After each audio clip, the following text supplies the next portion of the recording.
父亲和他的家，作者 E.W. 肯扬，第4章。撒旦。如果没有撒旦这个存在，就无法解释罪恶背后所展现出的智慧与有序的组织。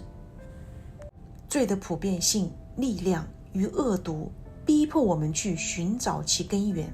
若说罪是人本性中的一部分，就是在指责神创造一个本性里就包含罪的存在。这种说法我们无法接受。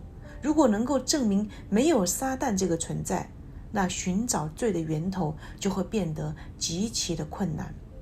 圣经对此说得十分清楚，他对撒旦的描述和对神的描述一样详细。圣经告诉我们撒旦是谁，他过去是谁，如今是谁，又是如何成为今日的撒旦，也讲明他如何获得对人类的统治权，揭示了他邪恶的本质和性情，并且告诉我们他最终的结局。所有圣洁、公义与美善的一切都源自于一位中心，而一切邪恶、不公与毁灭者的事物则汇聚于另一位撒旦。撒旦的合法权势，人类和天庭必须面对的最痛苦的事实之一，就是撒旦拥有对人类的合法统治权。神曾将权柄与治理权赐给亚当，这治理权包括对撒旦和神手所造万物的管理。那时的人类不仅治理撒旦，也治理所有的天使，他仅次于神，是仅次于至高者的权柄拥有者。但当他将这庞大的国度交给撒旦的手中时，这种转让是合法的，合法到神也必须承认其法律效力。于是神唯一能应对这局面的方式，就是差遣他的爱子从天降世，亲自为亚当的过犯受罚。如果你细读圣经，就会发现神和天使对撒旦都有某种程度的尊重，他们承认撒旦的合法权势。如果撒旦没有合法的权柄，为何全能的神不直接将他赶出世界，送进永远的监牢呢？但神却不能这样做，因此才出现了那份奇妙的法律文件——救赎计划。你还记得主耶稣在旷野受试探时，撒旦对他说：“这一切权柄与荣耀我都要给你，因为这原是交托我的，我愿意给谁就给谁，你若在我面前下拜，这都要归你。”参考路加福音。主耶稣并没有否认撒旦的说法，他默认撒旦说的是真实的。撒旦的自夸和对耶稣的试探是历史上极为震撼的一幕。因此撒旦确实拥有神必须且一直承认的合法权利。亚当有权，虽然不是道德上的权利，将神托付给他的治理权转让了给神的仇敌魔鬼。若不承认撒旦的权势是合法的，就无法有任何真实的救赎计划，也没有完整的神学体系。如果神有权利合法的把撒旦赶出管理地位，却没有那样做，那神岂不成了撒旦一切恶行的共谋吗？但如果是人凭着自由意志和神赋予的合法权利，将治理权交给仇敌，那神在这份管理权租约到期前，就无权强行将魔鬼赶出统治地位。他是谁？本章要探讨的就是如今统治世界、坐在列国之上的那一位。他拥有支配人心和人生的权柄，是一切苦难和悲伤的始作俑者。他有疾病和死亡的权势，也有把人扔进地狱的权柄。他是无底坑之众天使的君王，统治着地狱的黑暗军团。他的最大渴望与计划，就是要毁灭整个人类，从而叫天父神的心伤痛。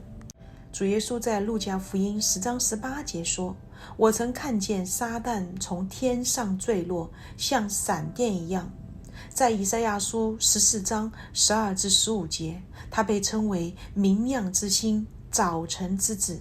他的堕落源于想要掌管天上，赶逐神的欲望。他曾说，我要升到天上，我要高举我的宝座在神的众心意上，我要坐在聚会的山上，在北方的极处，我要升到高云之上，我要与至上者同等。这些内容加上以西结书28章11至19节，就让我们看到撒旦是谁。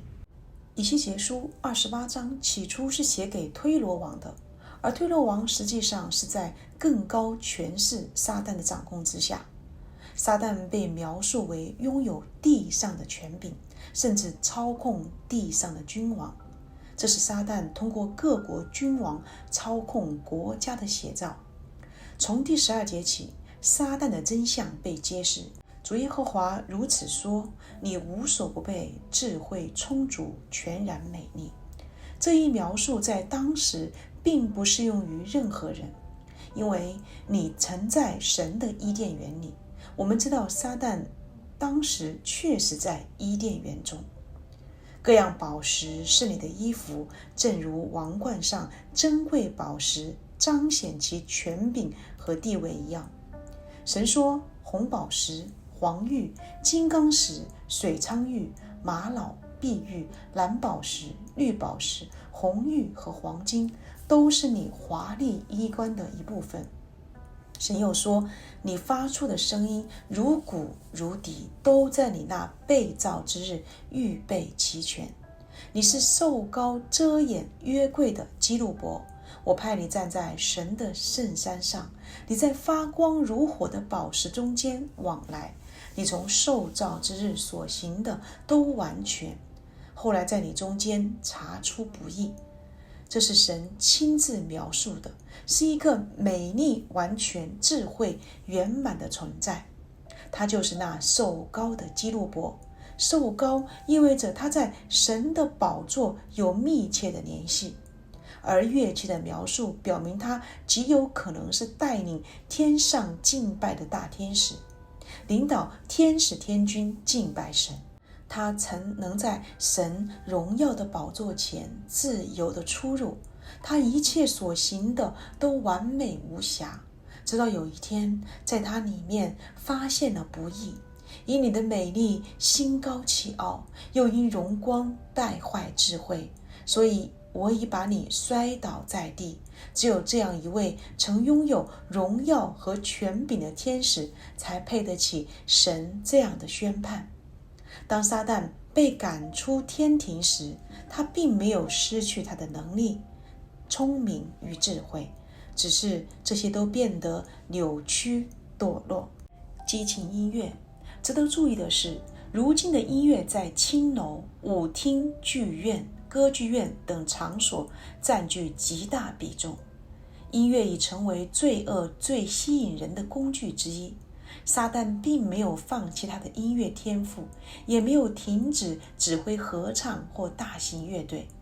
在启示录9章11节，他被称为无底坑的王，希伯来文名叫亚巴顿，希腊文名叫亚波伦，他就是地狱众魔的王，是今日神的大敌，是天使和人类的仇敌。他把历史历代一切邪恶汇聚于一身。根据圣经，他有疾病的权势，有死亡的权势，能使灾殃临到人类，也能引发风暴和异常的火灾。他的本性极其的邪恶残忍，他依然的爱美丽与艺术。他的堕落并没有带走这些倾向，但每当有机会，他就用这些美丽和艺术来毁坏、摧毁人的灵魂。政界的王子，在路加福音4章3至7节，魔鬼对主耶稣说，你若是神的儿子，就吩咐这石头变成食物吧。耶稣却回答说，经上记着，人活着不是单靠食物。魔鬼又带他上了高山，霎时间把天下的万国都指给他看，对他说，这一切的权柄、荣耀我都要给你，因为这原是交付我的，我愿意给谁就给谁，你若在我面前下拜，这都要归你。主耶稣在这里承认撒旦确实掌握着各国政权，是全人类的政治元首。在前一章已经提到撒旦如何获得了这份权柄。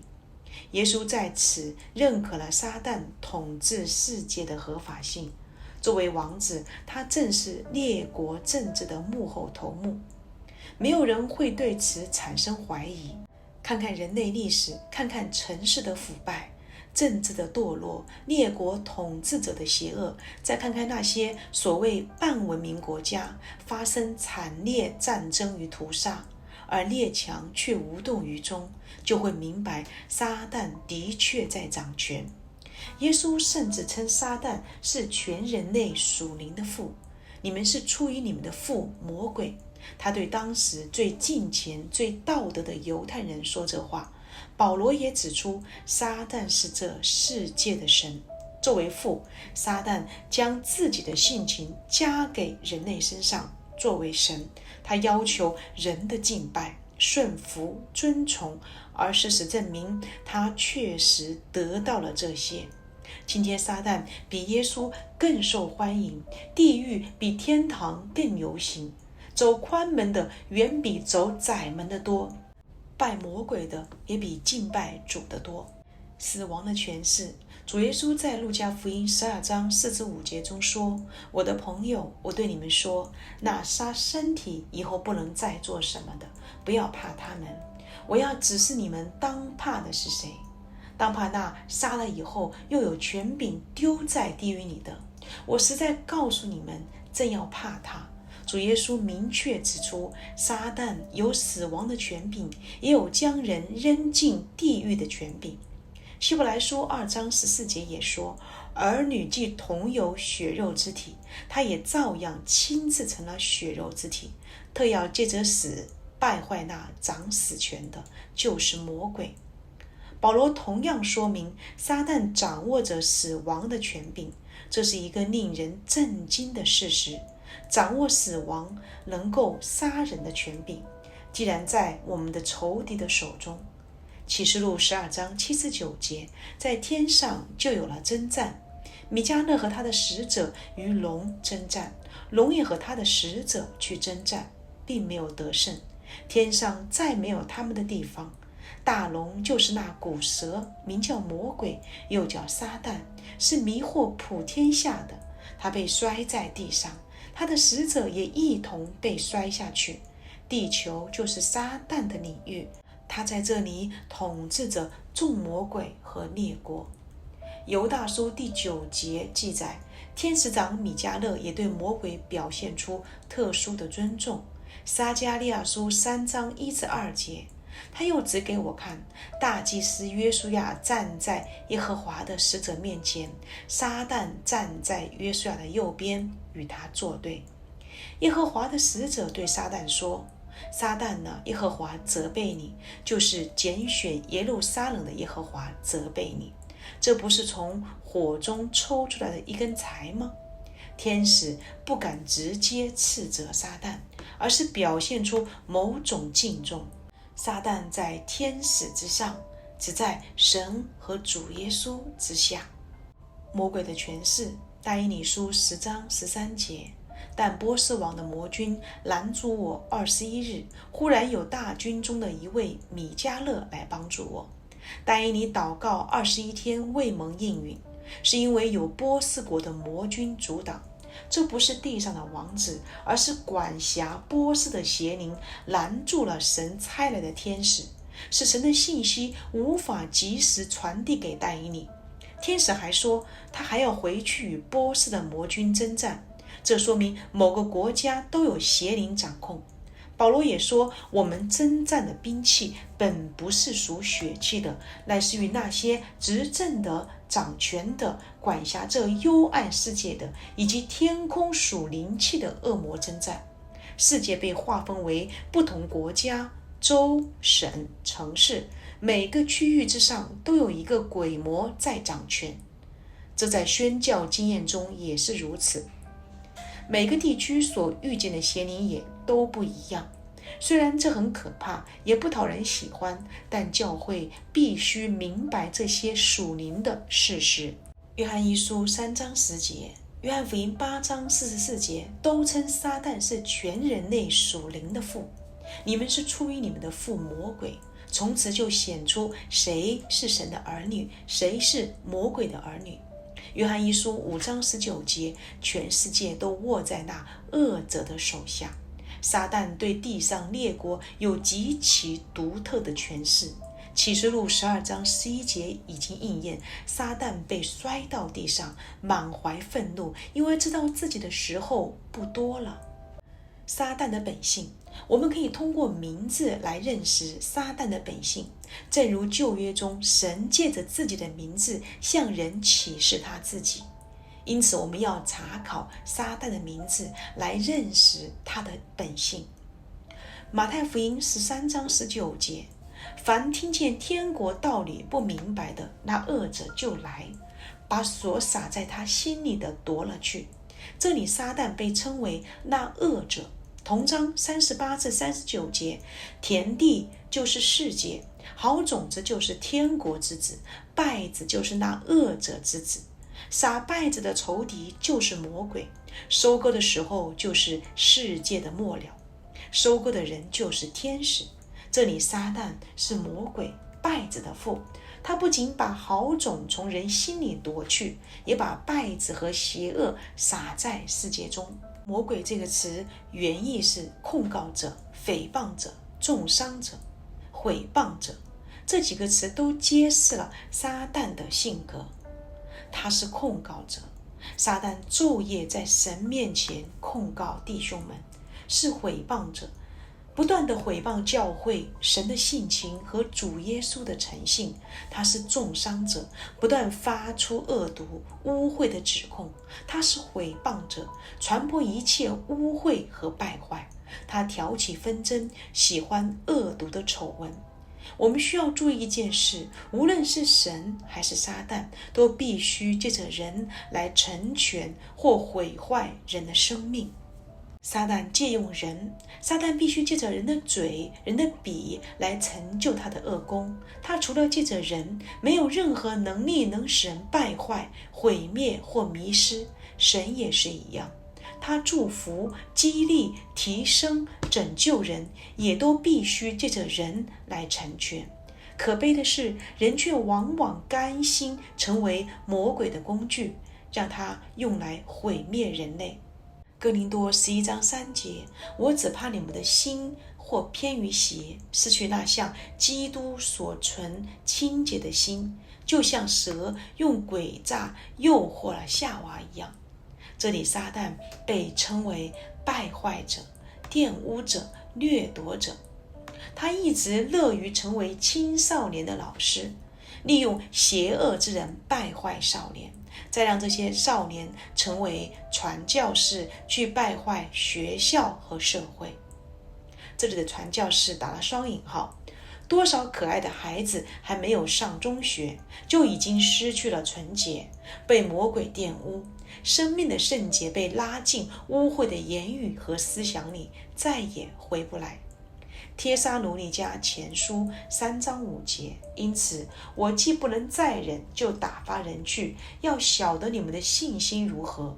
恐怕那试探人的道理诱惑了你们，叫我们的劳苦归于徒然。撒旦又是诱惑者，是那诱骗夏娃，也要诱骗教会圣洁的心腹的狡猾蛇。他被称为引诱者，是玷污败坏基督教会纯洁的诱惑者。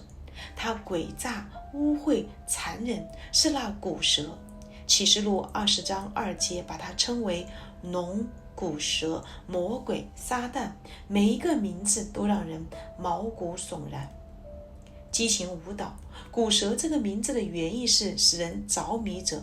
自始祖堕落以来，撒旦就用各种手段迷惑世人。他给了世界充满情欲、令人沉迷的舞厅音乐。那种音乐源自南海群岛、古巴、非洲，激发人性最败坏的一面。难怪妓院里的女孩大多数都是从舞厅开始堕落的。没有什么比这种情欲的音乐更能够摧毁人性，叫人陷入情欲的捆绑。撒旦正是在这些危险的音乐中达到了迷惑的巅峰。撒旦不只用舞厅音乐迷惑人，他也用纸牌赌博，用剧院电影，这些都让人着迷，败坏青少年，叫教会空虚，社会堕落。撒旦确实是大迷惑者，就像鸟会被蛇迷惑一样。今日的男女老幼都被这古蛇迷住，走进他那张开的口中，毫无知觉。哥罗西书1章13节说，我们被救出黑暗的权势，迁到他爱子的国里。黑暗就是无知，无知是撒旦最爱的武器，使人落在捆绑和苦难中。他用无知捆住了世人，又叫他们害怕真理之光，敌对一切能释放他们的光明。光明刺痛他们的眼睛，黑暗与光明的征战一直持续至今。撒旦不断想用黑暗胜过光明，堕落邪恶的事无数。黑暗就是撒旦的领域，撒旦的恶名。启示录12章再次展示了这恐怖的一幕。撒旦被称为龙、魔鬼、仇敌、古蛇，他是仇恨之父，杀人之父。他的毒蛇之躯扼杀了无数国家与城市的生命，至今只留下废墟做见证。约翰福音8章44节，你们是出于你们的父魔鬼，你们父的私欲你们偏要行。他从起初是杀人的，不守真理，因为他心里没有真理。他说谎是出于自己，因为他本来就是说谎的，也是说谎之人的父。主耶稣把撒旦的名声揭露得淋漓尽致。他从起初就是杀人的，不守真理，满口谎言，是说谎之人的父。谎言已成为堕落之人的标签。人类说谎就像吃饭、呼吸一样自然。想要克服谎言是世上最难的事之一。我们用穿着、外表说谎，用言语、眼神、手势说谎，甚至用沉默说谎，用商业手段讲台讲道也说谎。撒旦是名副其实的毁坏者，并用谎言把他的踪迹掩盖得天衣无缝。启示录称他为迷惑普天下的，这是我们面对撒旦最痛苦的事实。没有任何一个人从未被他迷惑过。他把罪装饰得很美，把谬误说成真理，把情欲包装成爱，把犯罪美化为美德，把诡计包装成策略。他欺骗婴儿、青年、壮年，也欺骗临终老人。他骗全世界，国家、城市、学校、家庭，直到个人。撒旦是人类的天敌，从摇篮到坟墓都要毁灭人类。他的绝招就是让人用自己的手去实现他反对神和神计划的恶意。没有神的拯救，人根本无法从他的权势下逃脱。撒旦的时间限制，有些人认为外邦人的时候始于尼布加利撒的统治，也就是外邦列国对世界的统治。希腊文中外邦人就是列国的意思。主耶稣在路加福音21章24节提到外邦人的日期满了，其实指的是更广泛意义上的人类历史，而不是单一的民族。保罗在罗马书11章25节也说，以色列人有几分是硬心的，等到外邦人的数目填满了。这里的外邦人的数目也是指列国的完全。我们知道地上的列国都处在魔鬼的权势之下，耶稣和保罗所说的都是指撒旦权势终结的时候。当耶稣开始服侍并赶鬼时，有一件特别的事要发生。马太福音8章29节，鬼喊着说，神的儿子，我们与你有什么相干？时候还没有到，你就来这里叫我们受苦吗？启示录12章12节也说，所以诸天和住在其中的，你们都快乐吧。只是地与海有祸了，因为魔鬼知道自己的时候不多，就气愤愤地下到你们那里去了。从这些经文可以看出，撒旦自己也知道他的权柄是有时间限制的。也就是说，神当初把地上和所造之物的治理权交给了亚当，这其实是一件有限期的租约。亚当原本能够统治世界若干年，无论是6000年还是7000年，具体时间我们无法确定。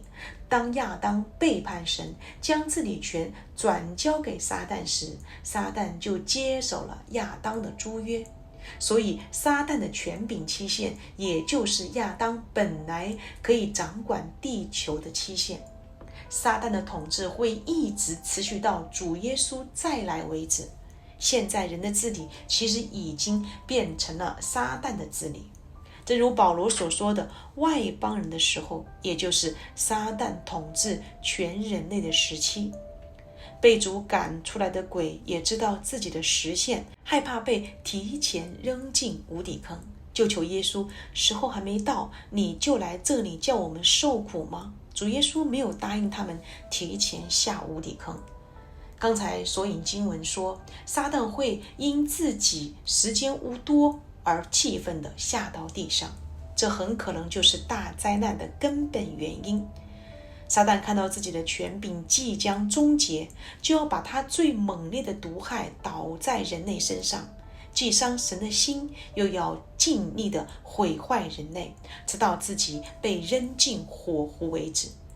今天我们正活在撒旦掌权的时期，但感谢神，这一切都是有时间限制的。撒旦的重要事实回顾，他原是光明的天使，曾带领天上的敬拜。他是受膏遮掩的基路伯，站在神的宝座旁。他因想篡夺神的宝座而堕落。他本来完美无瑕，智慧圆满，堕落后他的智慧没有失去，他的本性因堕落而改变。亚当把宇宙的治理权转交给了他，他现在治理地球和人类，他能带来风暴、瘟疫、战争、疾病和死亡。他渴望在我们心里取代神，想要我们的敬拜，他仍能够到神面前控告教会。主再来时，他要被捆绑扔进地狱，审判时他将被扔进火湖，彻底终结他的恶权。